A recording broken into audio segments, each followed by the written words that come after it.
Chapter 11. And the Lord spake unto Moses and to Aaron, saying unto them, Speak unto the children of Israel, saying, These are the beasts which ye shall eat among all the beasts that are on the earth. Whatsoever parteth the hoof, and is cloven-footed, and cheweth the cud, among the beasts, that shall ye eat.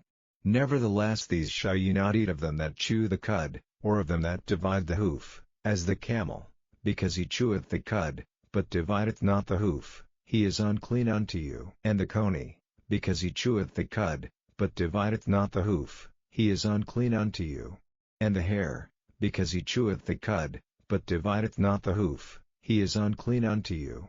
And the swine, though he divide the hoof, and be cloven-footed, yet he cheweth not the cud, he is unclean to you. Of their flesh shall ye not eat, and their carcass shall ye not touch, they are unclean to you. These shall ye eat of all that are in the waters, whatsoever hath fins and scales in the waters, in the seas, and in the rivers, them shall ye eat. And all that have not fins and scales in the seas, and in the rivers, of all that move in the waters, and of any living thing which is in the waters, they shall be an abomination unto you, they shall be even an abomination unto you. Ye shall not eat of their flesh, but ye shall have their carcass as an abomination.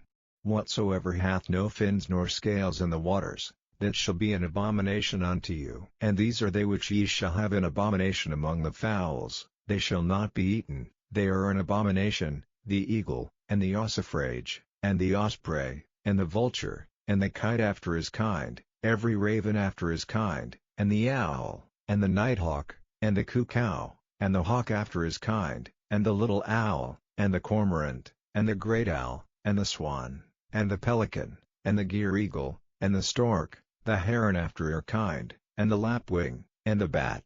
All fowls that creep, going upon all four, shall be an abomination unto you. Yet these may ye eat of every flying creeping thing that goeth upon all four, which have legs above their feet, to leap withal upon the earth, even these of them ye may eat, the locust after his kind, and the bald locust after his kind, and the beetle after his kind, and the grasshopper after his kind. But all other flying creeping things, which have 4 feet, shall be an abomination unto you. And for these ye shall be unclean, whosoever toucheth the carcass of them shall be unclean until the even. And whosoever beareth aught of the carcass of them shall wash his clothes, and be unclean until the even. The carcasses of every beast which divideth the hoof, and is not cloven-footed, nor cheweth the cud, are unclean unto you, every one that toucheth them shall be unclean. And whatsoever goeth upon his paws, among all manner of beasts that go on all four, those are unclean unto you, whoso toucheth their carcass shall be unclean until the even. And he that beareth the carcass of them shall wash his clothes, and be unclean until the even. They are unclean unto you. These also shall be unclean unto you among the creeping things that creep upon the earth, the weasel, and the mouse, and the tortoise after his kind, and the ferret, and the chameleon, and the lizard, and the snail, and the mole.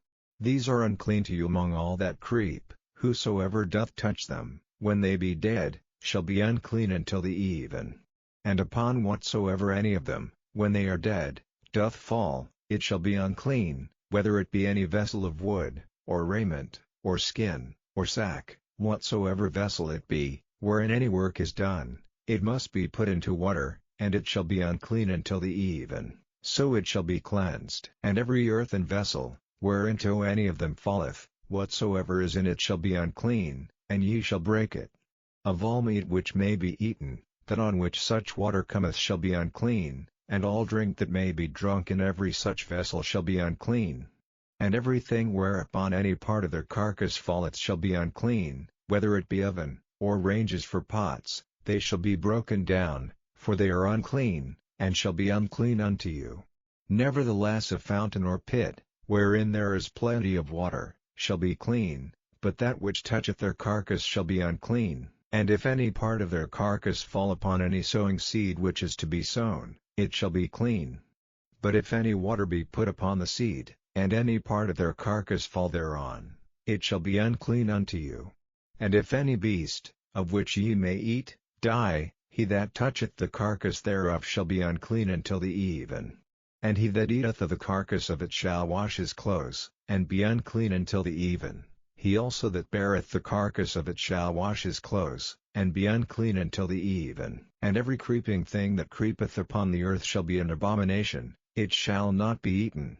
Whatsoever goeth upon the belly, and whatsoever goeth upon all four, or whatsoever hath more feet among all creeping things that creep upon the earth, them ye shall not eat, for they are an abomination.